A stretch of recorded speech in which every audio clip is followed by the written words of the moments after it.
Ay mga kapangit, good morning po sa inyong lahat mga kapangit ko. So, yan, pakak, kagigising lang natin mga kapangit. As in, kagigising lang natin, inopen natin yung kortina para naman pumasok yung swerte. Sabi nga nila, di ba, pag umaga, kailangan daw magising na umaga, buksan yung mga bintana, yung mga kortina, para pumasok daw mga kapangit yung swerte. Sabi nga ng mga matatanda dati, kailangan daw gumising ng maaga para daw pagsabog ng grasya matatanggap natin mga kapangit kasi maaga tayong nagising. And so yung mga pangit, pagkagising natin na dyan, pagkabangon natin, nag-ayos tayo mga pangit ng ng higaan. And alam niyo ba mga pangit, ako kasi pagkagising ko parang ang sarap sa pakiramdam talaga yung maayos yung higaan mo, walang gusot, as in maayos na maayos yung higaan. And napakasarap sa pakiramdam mga kapangit kapag maayos yung ating higaan mga kapangit. So, yan siyempre pagka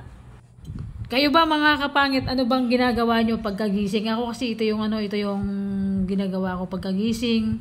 After natin mag-ayos ng ng higaan natin, siyempre magmumumog tayo mga kapangit. So yan, medyo kusot kasi mga kapangit yung bedsheet natin, kaya kailangan natin binat-binatin para naman maayos siya tignan sa maghapon hanggang gabi, di ba? So yan, maayos siya tignan and pakak mga kapangit ngayong umaga. Ito po yung ating content mga kapangit.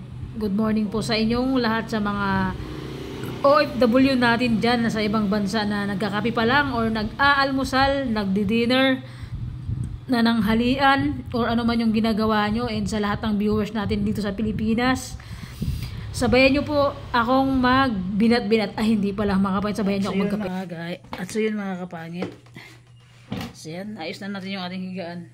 Ganun kasi ako mga kapangit, every morning na pag nagigising ako, inayos ko pa yung higaan ko. Parang kasing nasanay na ako na pagkagising ko, nag-ayos ako ng higaan. Parang napaka peaceful kasi mga kapangit, and parang ang gaan sa pakiramdam kapag maayos yung yung higaan natin, di ba?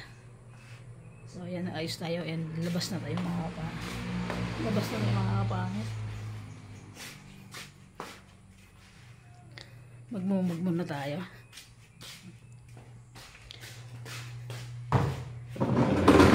Open natin yung open natin yung bintana dito sa kabilang kwarto. Tapos dito sa kabila.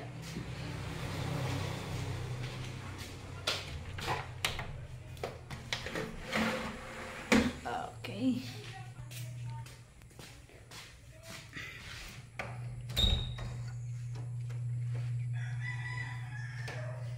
So, yan. 7 o'clock na mga kapangit. So, na-late na tayong nagising.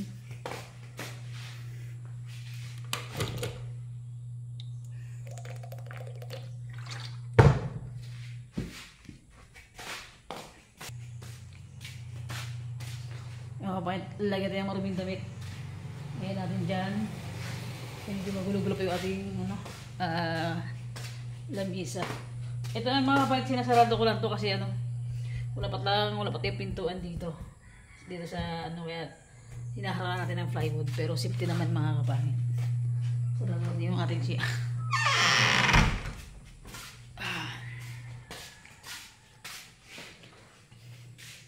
So yan, magkakape muna tayo, bili ng gatas sa tindahan sa tinapay. Samahan niyo ako mga kapatid tindahan. And mga kapangit, pasok tayo sa kwarto kasi nga lumabas tayo ulit mga kapangit kasi may kukunin tayo sa sa kwarto. Nakalimutan ko ano yung kukunin ko. Yan pala mga kapangit, ang kukunin natin ay pangbili ng gatas at kape mga kapangit. Kita nyo, ay pakak. O diba? San ka lugar? San ka dyan? O diba? Ang linis ng kwarto, pakak. Ngayon lang yan, hindi. Charot lang mga kapangit. Ganon talaga, every morning kailangan natin maglinis ng kwarto, mag-ayos tayo ng higaan. Kung gaano kaayos yung buhok natin mga kapatid, ganoon din kaayos yung kwarto natin. Siyempre, importante yan dahil dyan tayo gabi-gabi natutulog. Pakak! So, let's go mga kapatid, samahan nyo na ako. Bili mo tayo mga kapatid sa labas bili tayo ng gatas. Ito kasi mga kapatid, talagang sinasarado ko kasi diba, pag nakasarado yung pintuan ko, hindi ko sinasara yung mga pintuan dito sa labas. Mahirap na kasi baka masalisihan na naman tayo.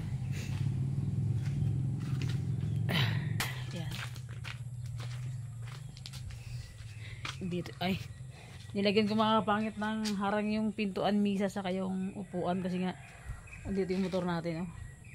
Dami kasi nga dito mga kapit, daming nakawan. Tanggalin muna natin.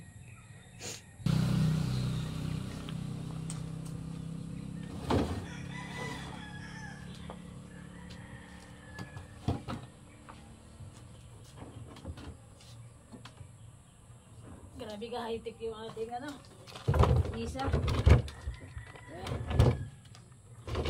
So ayan. Yung pang malakasan natin na gate pakak, di ba? Kapangit, san ka? Kahit magnanakaw, hindi lulusot dito mga kapangit. Tignan mo. Tignan nyo naman kung gano'n ka astig yung ano natin. Pintuan natin, pakak. Ah, di ba? Bitin ang ano, gatas saka ano. Tinapay. Sarado kasi sa kabila. Doon tayo pupunta. So, yan. Medyo maganda yung umaga ngayon mga kapangit, pero ano siya, makulimlim. So yan, malapit lang yung tindahan dito mga kapangit. Doon yung bahay natin, ayun. Bili tayo. Baka nakapantulog pa tayo. Yung mga kapangit, nakapantulog pa tayo mga kapangit. Tingin tayo kung anong, kasi minsan wala silang gatas, sinaubusan sila. Dito kami mga kapit bumibili ni Edgar ng street food. So, ayan.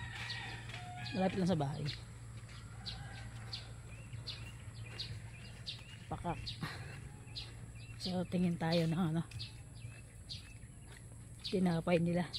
Kasi pag umaga mga kapit, hindi ako kumakain ng kanin. Kakapil lang ako. Tao po.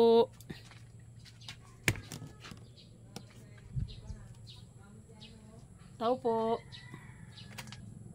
Yan mga kapangit. Tao po. Wala tayong tawa. Tao po ulit. Ito lang kasi mga kapangit kung anong tindahan dito sa amin na medyo kumplito. Wala tayong tawa. Tao po.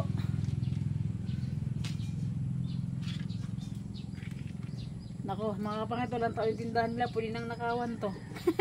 Oh. Palinda na sa labas lang. Tao po. Ang tawa. Dito yung tinapay mga kapangit. Dalagang bukid na tinapay ito. Dalagang bukid mga kapangit. Malit lang. Yan. Tapos isang stick na kape. Opo, malit lang siya. Pinagmimix ko si mga kapangit yung ano, gatas sa kainan. Gano po? Tsaka ano te? Tinapay. Yung ano na lang. At binili ko dalawang tinapay. Dalagang bukit tsaka yung puti. Tsaka gatas sa kape. Thank you. Ikakalate.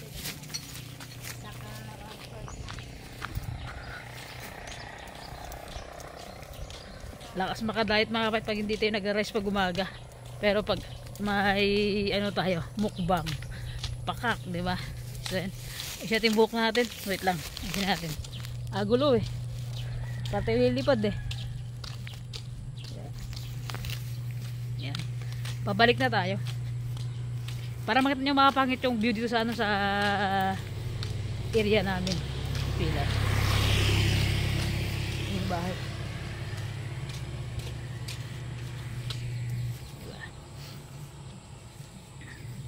Kape muna tayo.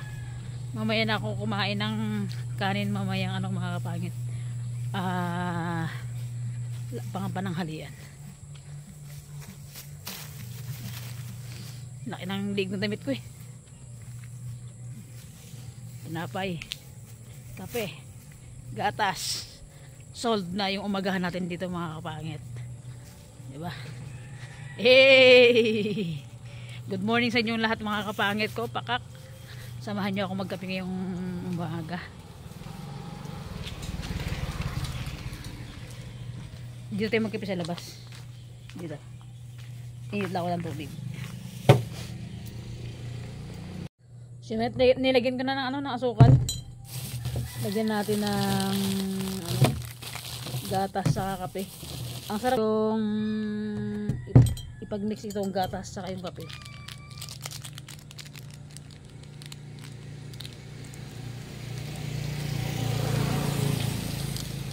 Diba?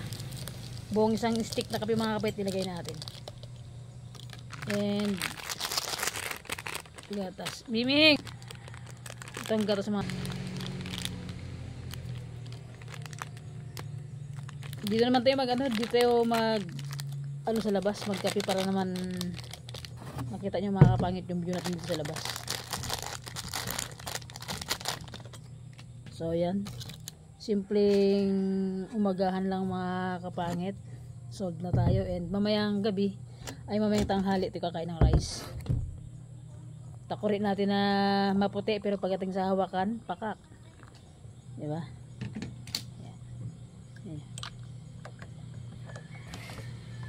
Na-try nyo na ba to? Yung kape sa kagatas na paghaluin. Masarap siya mga kapangit, promise. Tapos konting sugar lang nilagay ko.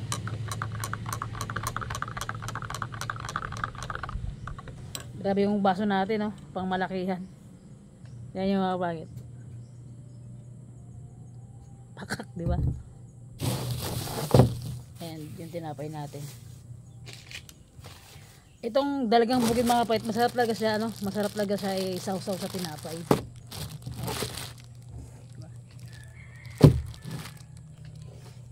Mga kapangit, sabay na kayo magkape sa akin.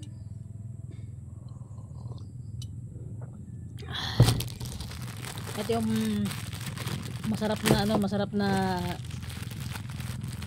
kape sa umaga. Itong tawag dito mga kapait na tinapay sa amin dito sa Palawan is dalagang bukid. Hindi ko alam ba't tinawag nilang dalagang bukid to, pero ang lasa nito ang lasa nito is siya medyo ang lasa nito is medyo siya, matigas siya. Tapos ang matigas siya pala na na matamis. Sobrang mabenta to mga kapit sa bayan. Matigas siya.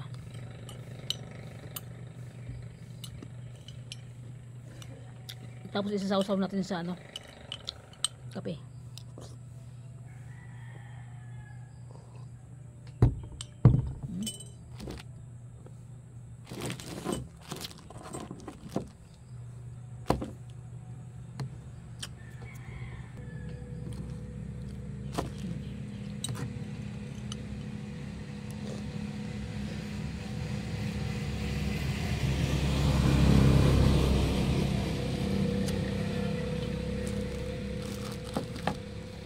Napakasarap mga kapangit.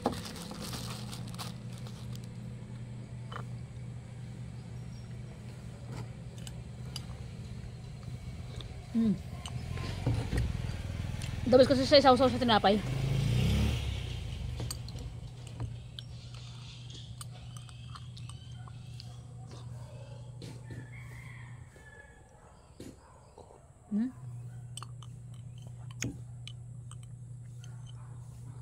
Yan nyo.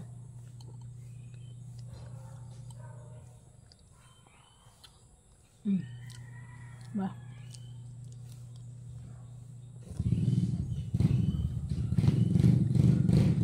Masarap sa iterno sa sa kapitaran.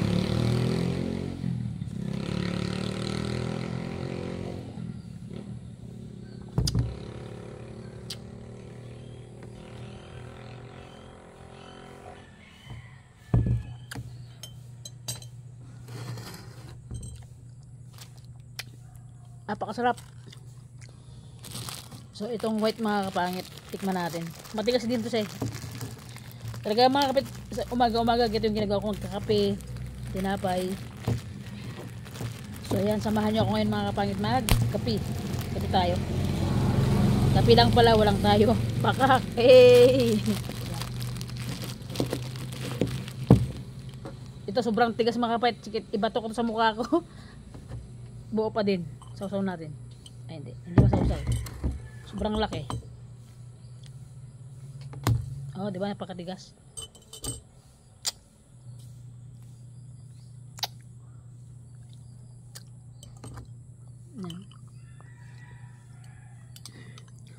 Ngayong araw na to mga kapangit, ito man yung ating ating content. Kape-kape muna tayo.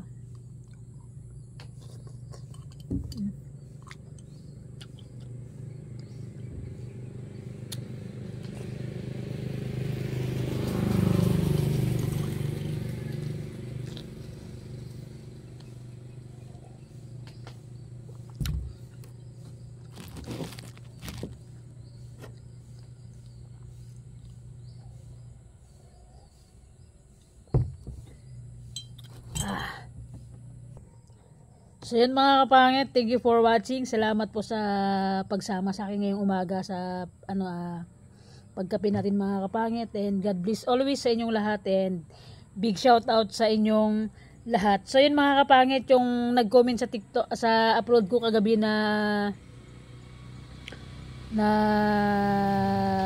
video na kumakain ako. Sa ano yun mga kapangit, kung gusto yung makabili sa TikTok mga kapangit, type nyo yung Joe Padam TikTok mga kapangit, Joe Padam lang. So yun, lalabas doon agad mga kapangit yung yung TikTok natin. So pwede kayong umorder doon mga kapangit sa TikTok shop natin mga kapangit. Sige na mga kapangit, order na kayo doon para naman kumita tayo. So yun mga kapangit, hanggang dito na lang. Thank you for watching po, and God bless always mga kapangit. Ingat po kayo lagi.